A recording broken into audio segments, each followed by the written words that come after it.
बात सच है कि हम लोग एक अच्छे दौर से नहीं गुजर रहे हैं। कोरोना वायरस से हमारा देश ही नहीं पूरी दुनिया प्रभावित है और सबसे ज्यादा प्रभावित है हमारे डेली वेज वर्कर्स, जो देश के अलग अलग कोने से आते हैं रोजगार के लिए, ताकि वो अपना और अपने परिवार का पेट पाल सके। गिव इंडिया, एक्शन एड और हेलो लाया है मैं भी कोविड वॉरियर, एक इनिशिएटिव जिसमें हम सब साथ आए और कोविड-19 से लड़े। So join the cause and support our daily wage workers. जय हिंद।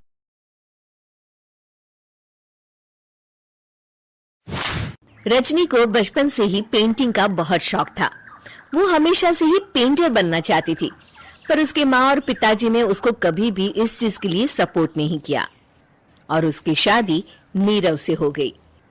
नीरव रजनी को बहुत प्यार करता था, पर रजनी हमेशा चुपचाप ही रहती। वो इस शादी से खुश नहीं थी। वो ये शादी नहीं करना चाहती थी। उसे तो हमेशा से पेंटर जो बनना था। अपने इस सपने को वो नहीं पूरा कर पाई, इसलिए वो हमेशा उदास रहती थी। रजनी, बहुत ही बढ़िया फिल्म लगी है, कल देखने चले? नहीं जी, कल मुझे बहुत काम है, मैं नहीं जा पाऊंगी। अच्छा तो कोई बात नहीं, संडे को चलते हैं। देखिए, मुझे फिल्म देखना पसंद नहीं है। आपको जाना है तो चले जाइए। नीरू को मना करके रजनी वहां से चली जाती है और अपने बैग को खोलकर उसमें बंद पड़े ब्रश और कलर्स को देखकर रोने लगती है। रजनी, चलो ना कहीं बाहर खाने चलते हैं, कुछ तुम्हारी पसंद का। जी मुझे नहीं जाना, मेरी तबीयत ठीक नहीं है। रजनी वहां से चली जाती है। नीरू को समझ नहीं आता कि रजनी उससे इतना दूर क्यों रहती है। वो जब भी उसके साथ वक्त बिताना चाहता है, रजनी कोई ना कोई बहाना बना देती है। एक दिन घर पर कोई नहीं था। रजनी घर का सारा काम जल्दी से खत्म कर लेती है। घर पर अकेले होने के कारण वो सोचती है कि वो आज पेंटिंग करेगी। वो अपने कमरे में जाकर पेंट ब्रशेस और कलर्स निकालकर जैसे ही कलर मिक्स कर रही होती है कि दरवाजे पर बेल बज जाती है। अब कौन आ गया इस वक्त? इतनी मुश्किल से तो मुझे पेंट करने का मौका मिला है। रजनी दरवाजा खोलती है तो उसकी सास अपनी सहेलियों के साथ खड़ी होती है और सब घर के अंदर आ जाते हैं। अरे बहू, सबको शरबत बनाकर पिला दे, बाहर तो बड़ी गर्मी है। उफ। जी। रजनी पेंट ना कर पाने से उदास हो जाती है। उसे गुस्सा भी आ रहा होता है कि उसने इस शादी के लिए हाँ क्यों कह दी। वो रसोई में जा रही होती है कि उसकी सास उसे रोकती है। बहू, सबके खाने का भी इंतजाम कर लेना, आज का लंच तो ये सब यही करेगी। हाँ। रजनी बिना कुछ कहे रसोई में चली जाती है। सबके लिए खाना बनाती है। सब खाना खाते हैं और रजनी घड़ी देखती है कि ये सब कब जाएंगे ताकि वो अपनी पेंटिंग कर सके। जब शाम होती है तब सब चले जाते हैं अपने घर।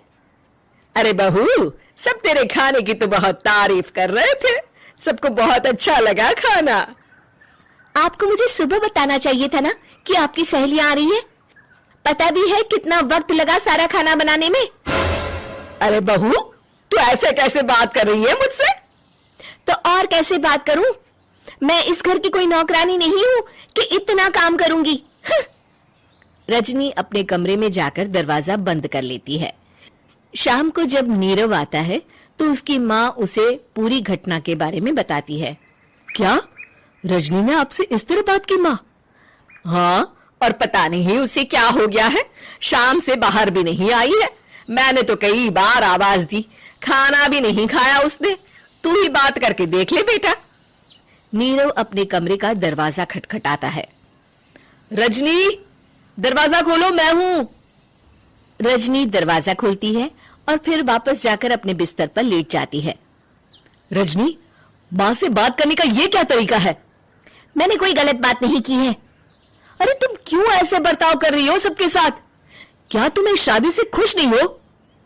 रजनी कुछ नहीं बोलती।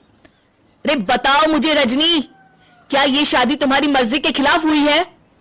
हाँ, मैं ये शादी कभी नहीं करना चाहती थी। तुमसे क्या, मैं किसी से भी शादी नहीं करना चाहती थी। रजनी रोने लगती है। चुप हो जाओ रजनी, बताओ मुझे, तुम क्यों नहीं करना चाहती थी शादी? रजनी बेड के नीचे से अपने पेंटिंग्स, कलर्स, ब्रश, पेपर्स निकालती है। इतने में उसकी सास भी कमरे में आ जाती है। ये देख रहे हो, पेंटर बनना चाहती थी, पर माँ पापा ने कभी सपोर्ट नहीं किया और मेरी शादी करवा दी। मेरे सारे सपने टूट गए। हर वक्त बस गुस्सा आता रहता है मुझे। मैं जानती हूँ कि आप लोगों की इसमें कोई गलती नहीं है, पर मैं क्या करूँ, मुझे समझ में नहीं आता।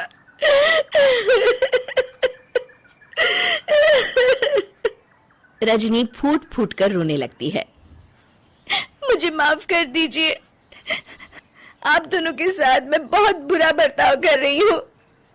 अरे रजनी बेटा, चुप हो जाओ तुम। नीरव पानी लेकर आता है। ये लोग पानी पियो और शांत हो जाओ। रजनी पानी पीती है और उसकी सास पेंटिंग्स देख रही होती है। अरे नीरव, हमें तो पता ही नहीं था कि हमारी बहू कलाकार है। अरे कितनी अच्छी पेंटिंग्स बनाई है, देखो तो। ये वाली तो मैं अपने कमरे में ले जाऊंगी। आपको ये पेंटिंग्स अच्छी लगी? अच्छी नहीं, बहुत अच्छी लगी। और तुमने हमें बताया क्यों नहीं? तुम जब चाहे पेंटिंग कर सकती हो रजनी। हम तुम्हारे सपनों को पूरा करने में तुम्हारा पूरा साथ देंगे। हाँ बेटा, हम कला की कद्र करते हैं। हम कलाकार तो नहीं, पर मुझे गर्व है कि मेरी बहू एक कलाकार है। रजनी, नीरव और सास तीनों हंस पड़ते हैं।